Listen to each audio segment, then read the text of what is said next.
pessoal, como combinamos, eu vou começar a postar para vocês algumas aulas de história. De início, eu vou falar um pouquinho da pré-história. Acho que já deu para perceber, né? Então, a pré-história, ela começa com aproximadamente 4 milhões de anos atrás. Uma das perguntas que meus alunos costumam fazer é se nessa época existia dinossauro. Não existia, não. O dinossauro já havia sido extinto.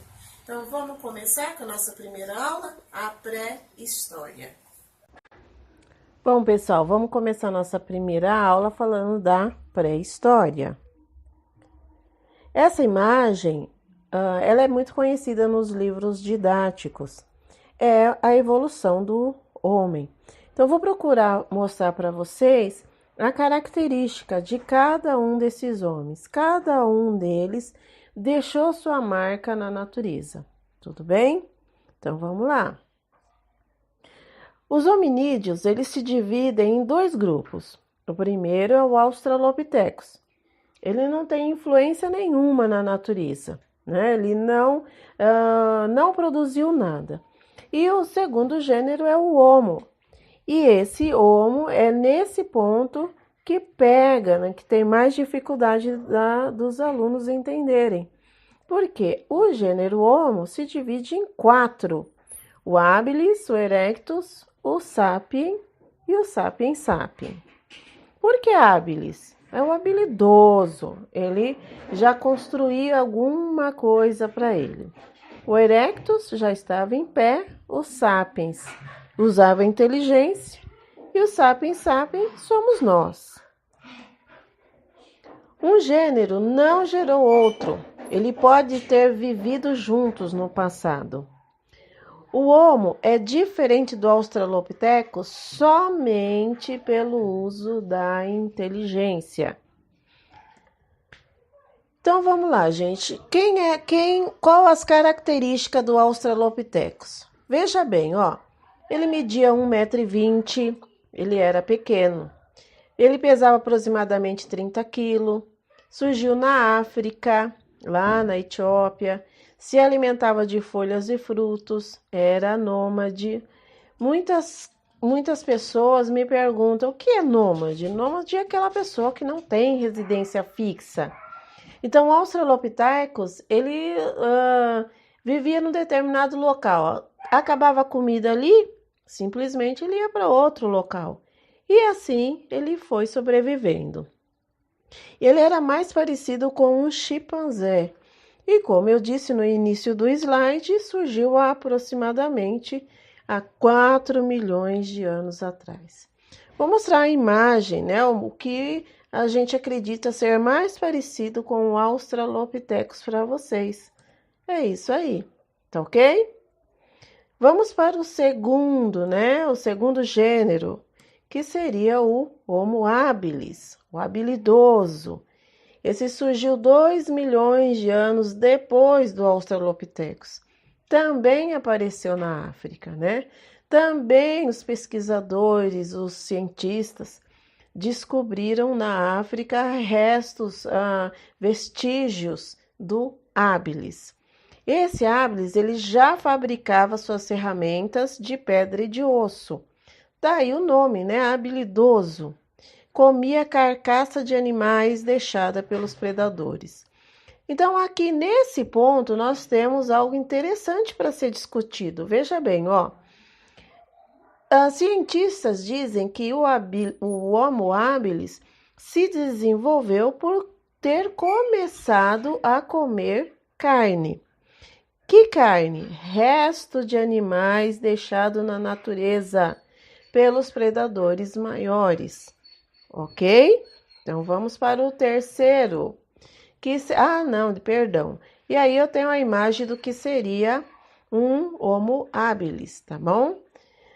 Vamos para o terceiro. Erectus, o homem que já andava em pé, já tinha sua coluna vertebral reta. Já era bípede, tá? Surgiu aproximadamente 1,3 milhões de anos atrás. Fabricava ferramentas mais sofisticadas, caçava em bando, Olha que coisa interessante. Nesse período, eu posso dizer para vocês que o homem já vivia em sociedade, caçava em bando. O que significa isso? Ele sabia que, juntando forças, ele teria condições de abater um animal maior e, portanto, teria alimento por mais tempo. Também ele faz uma divisão social entre eles. O que seria isso? Ele faz a divisão sexual. Homem faz certa coisa e mulher outras coisas. Os homens caçavam e as mulheres cuidavam das crianças e da coleta de frutas e de raízes. Por conta dessa divisão social aí, a mulher vai ser responsável pela grande descoberta da época dos nossos hominídeos, que nós vamos discutir mais lá na frente. Já já vocês vão ver como a mulher já era poderosa. Esse Homo erectus também já dominava o fogo, portanto, ele não precisava mais comer carne crua. Ele já fazia suas cavernas, né, seus abrigos, feitos com pele de animais. E já começava o convívio em sociedade, né? Foi o que eu falei. Caçando em bando, surgia a sociedade.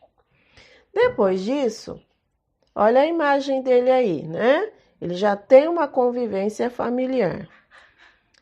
Depois nós vamos conhecer o sapiens, o Homo sapiens, o sábio. Né? Esse homem surgiu aproximadamente 200 mil anos atrás. E ele foi encontrado na Europa e também na Ásia. Outra parte importante do sapiens é que ele sepultava seus mortos.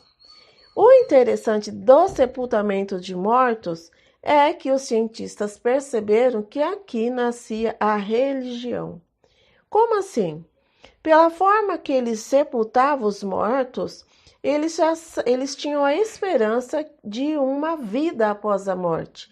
Então, acredita-se nesse ponto que era a religião que já estava nascendo, né? Então, nessa imagem do Homo sapiens, eu procurei uma imagem mais parecida com ele e observe que ele está voltando de uma caça, entrando na sua caverna, né? Olha a dificuldade para entrar nessa caverna. Então, se você observar bem, por que de tanta dificuldade? Era uma forma de se proteger dos predadores, ok? E por fim, nós vamos conhecer o Sapiens sapiens, nós, o homem moderno.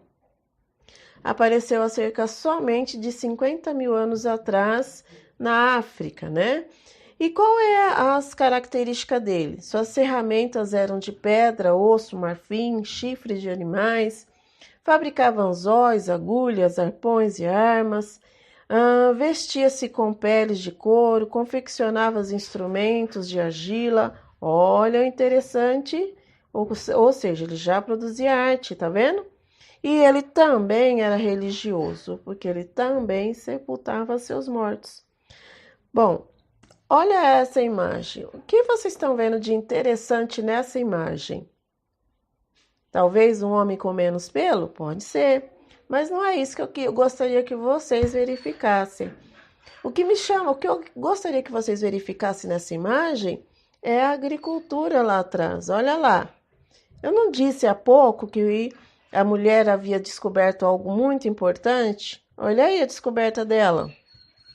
Mais para frente eu vou falar para vocês como foi essa descoberta, tudo bem? Bom, eu vou tentar explicar para vocês como que surgiu dois desertos da nossa história. Então vamos entender isso. Durante a pré-história, o mundo foi se transformando. Parte da Terra, esse hemisfério norte, se transformou em gelo 12 mil anos atrás e na sequência foi aquecendo, fazendo com que muitos animais do clima frio desaparecessem. Esse lugar que antes era gelo se transformou em desertos, que é o deserto da África e o da Rússia.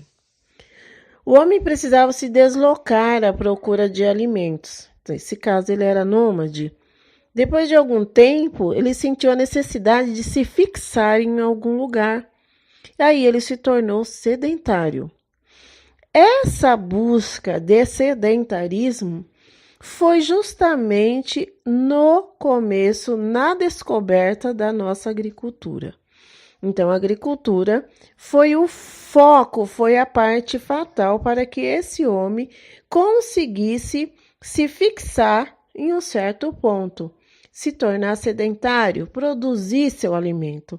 Não precisava mais se deslocar de um canto para o outro à procura de comida.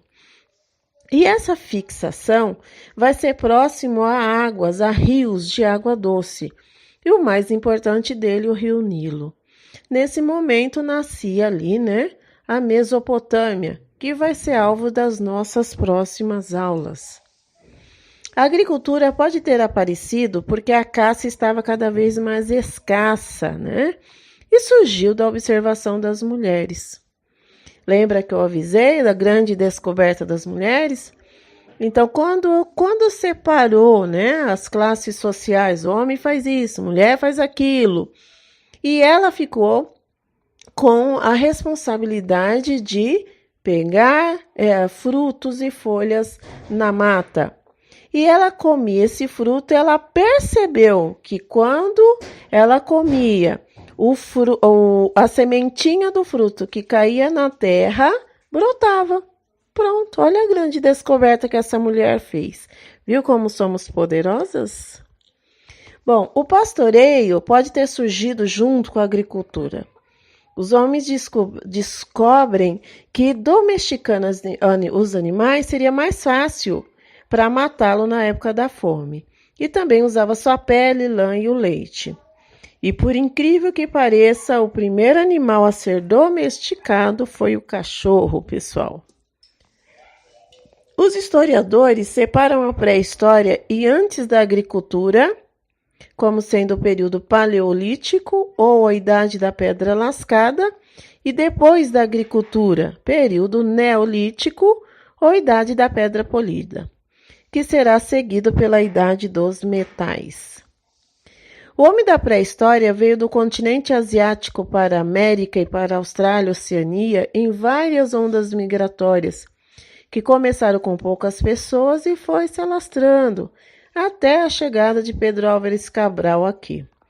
Nesse período, a gente já sabemos que o homem pré-histórico se deslocava à procura de alimentos para a coleta, atrás das grandes manadas que fugiam do frio em busca de espaço para a população em crescimento. Vamos entender isso? Veja bem, uma das perguntas prioritárias que acontece é essa. Se o homem surgiu na África, como que ele apareceu na América? Bom, de avião que não foi, Nem de navio. De carro, bicicleta, não existia nada disso, pessoal. Então, como que ele apareceu aqui? Só de um jeito, andando. Nossa, mas ele andou da África até a América? Sim, senhor, passou pela Europa, pela Austrália, Ásia e chegou aqui, sim, senhor, andando. Nós vamos ter duas teorias para explicar essas andanças desse homem. Vou tentar explicar para vocês, vamos lá. Os homens provavelmente atravessaram o Estreito de Bering durante a glaciação que ocorreu há mais de 20 mil anos. Bom, então essa teoria aqui é a teoria do Clovis, O Clovis diz que no Estreito de Bering, durante a glaciação, as águas baixaram, fez-se uma ponte de gelo entre a Europa e a América, e ali nesse estreito, nessa ponte, primeiro passou o animal fugindo do frio e depois passou o homem atrás do alimento. Dessa forma, o homem chegou na América, ali no Canadá, e veio descendo até a América do Sul. Então, essa é uma das teorias. A outra teoria, outra hipótese, é da historiadora brasileira Niede Guidon. Ela ainda está viva. Dá para conversarmos com ela pelas redes sociais, Ela acredita que esse homem pode ter chegado também navegando em pequenas embarcações e chegou aqui na América do Sul. Gente, o que pode ser para vocês pequenas embarcações? Eu acredito que seja um tronco com buraco no meio. Agora, imaginem vocês a situação, né? Será que essa teoria é verdadeira? Vocês já pararam para pensar um pouquinho? Como é que o homem atravessa um oceano inteiro em pequenos troncos de árvore? Pois é, né? Essa mesma indagação de vocês foi o que fez a Niede Guidon ser rechaçada num simpósio nos Estados Unidos, né? A teoria dela foi negada, não foi aceita e ela foi até vaiada. No entanto, pessoal, a teoria dela, ela conseguiu comprovar que ela estava certa. Nessa imagem, eu tenho aí só a ilustração do homem atravessando o Estreito de Bering para vocês, tá? Mas voltando a Niede Guidon, né? Ela conseguiu provar por quê. Vamos entender a Niede Guidon. A discussão sobre como o homem atingiu a América acompanha uma polêmica maior sobre quando ele teria chegado ao continente, e mais especificamente ao Brasil.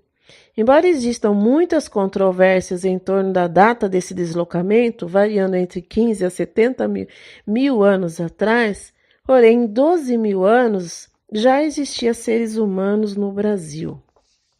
A mesma antropóloga descobriu em São Raimundo Nonato, Piauí, presença dos vestígios desse homem. Encontraram pedaços de carvão de possíveis fogões pré-históricos, machados, cerâmicas, pinturas rupestres, né? Entre outras coisas. Também, o mais antigo fóssil encontrado no Brasil, prova definitiva dessa data, é de uma mulher, que ela batizou de Luzia, e apareceu há 12 mil anos atrás, né?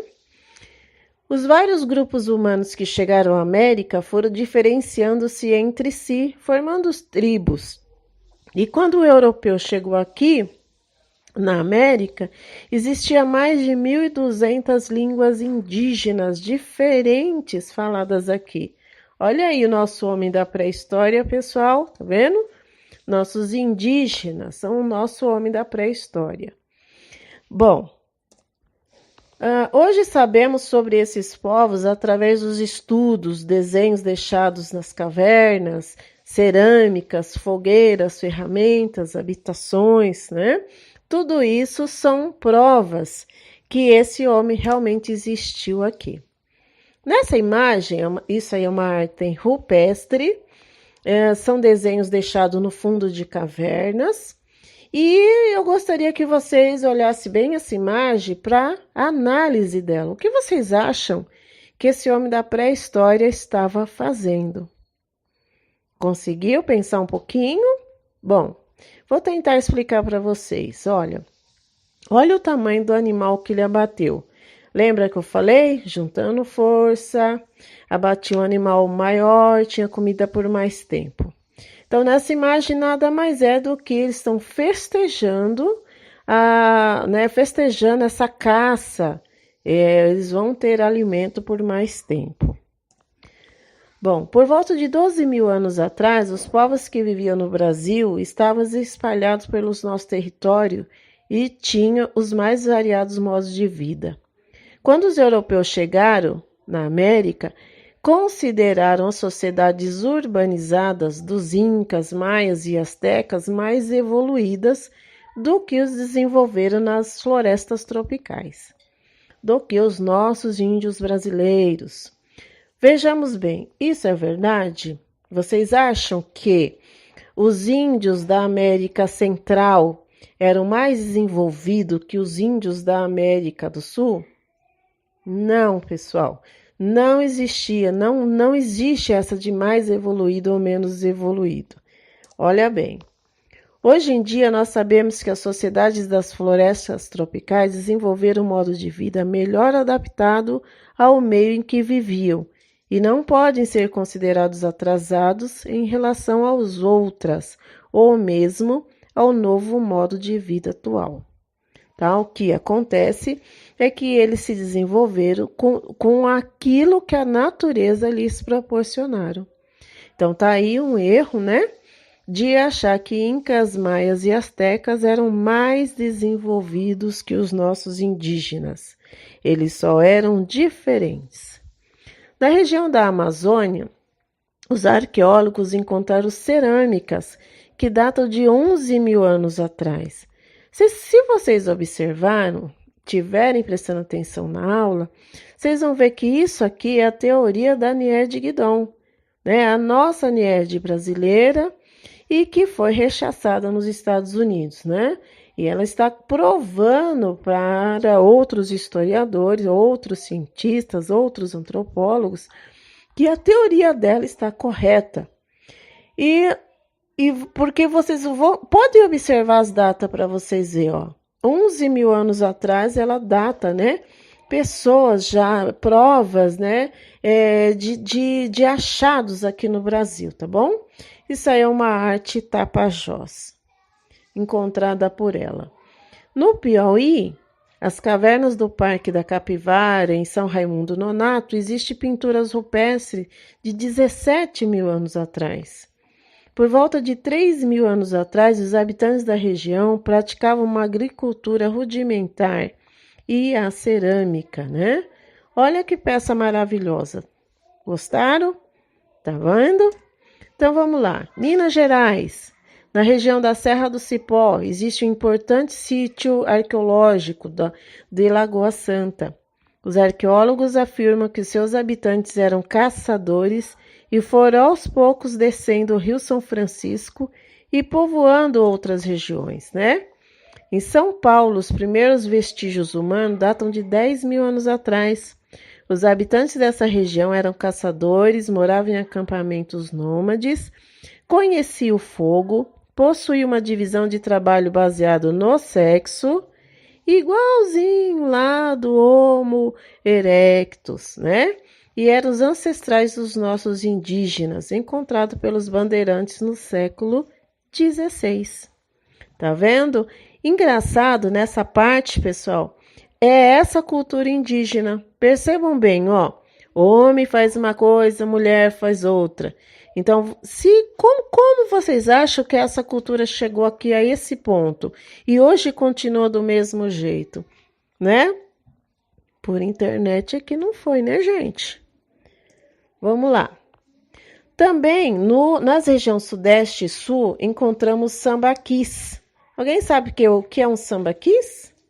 Sambaquis são grandes lixões, né? E é nesses lixões que a Nied e toda a sua equipe busca e reviram provas para comprovar toda a teoria dela.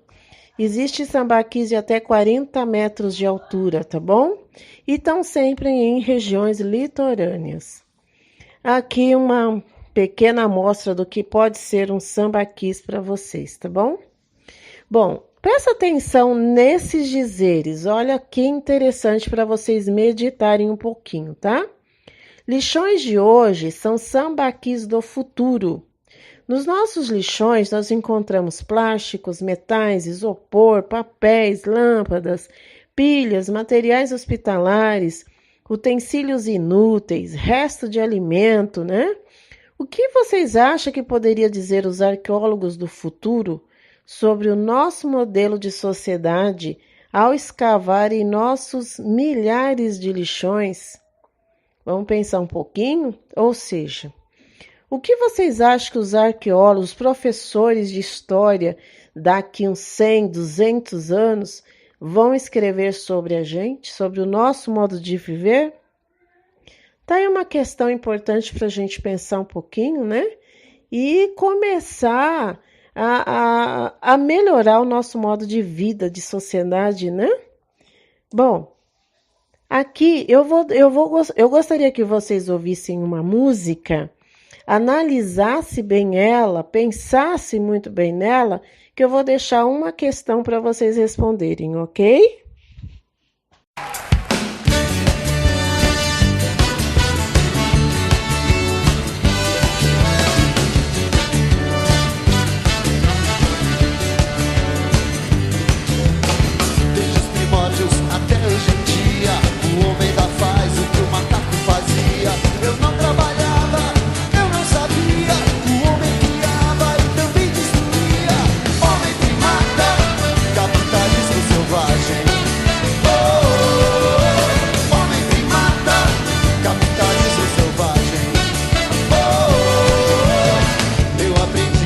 A vida é um jogo, cada um por si, Deus contra todos. Você vai morrer e não vai pro céu.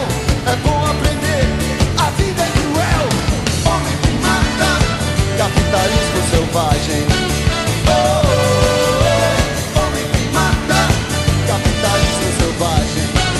Oh, oh, oh. Eu me perdi na selva de pedra. Eu me perdi, eu me perdi.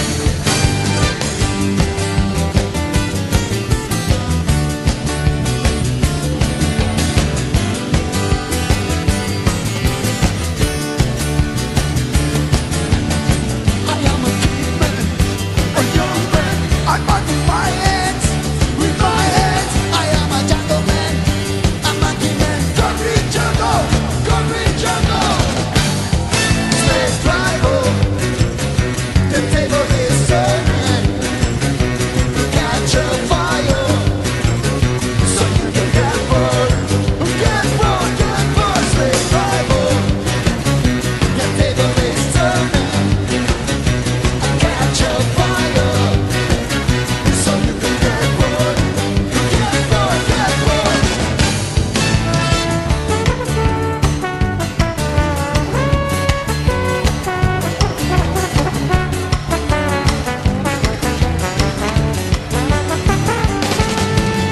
Desde os primórdios até hoje em dia, o homem ainda faz o que o macaco fazia. Eu não trabalhava, eu não sabia. O homem criava e também destruía. Homem que mata, capitalismo selvagem. Oh, oh, oh. Homem que mata, capitalismo selvagem. Oh, oh, oh. Eu me perdi na selva de pedra. Eu me perdi, eu me perdi.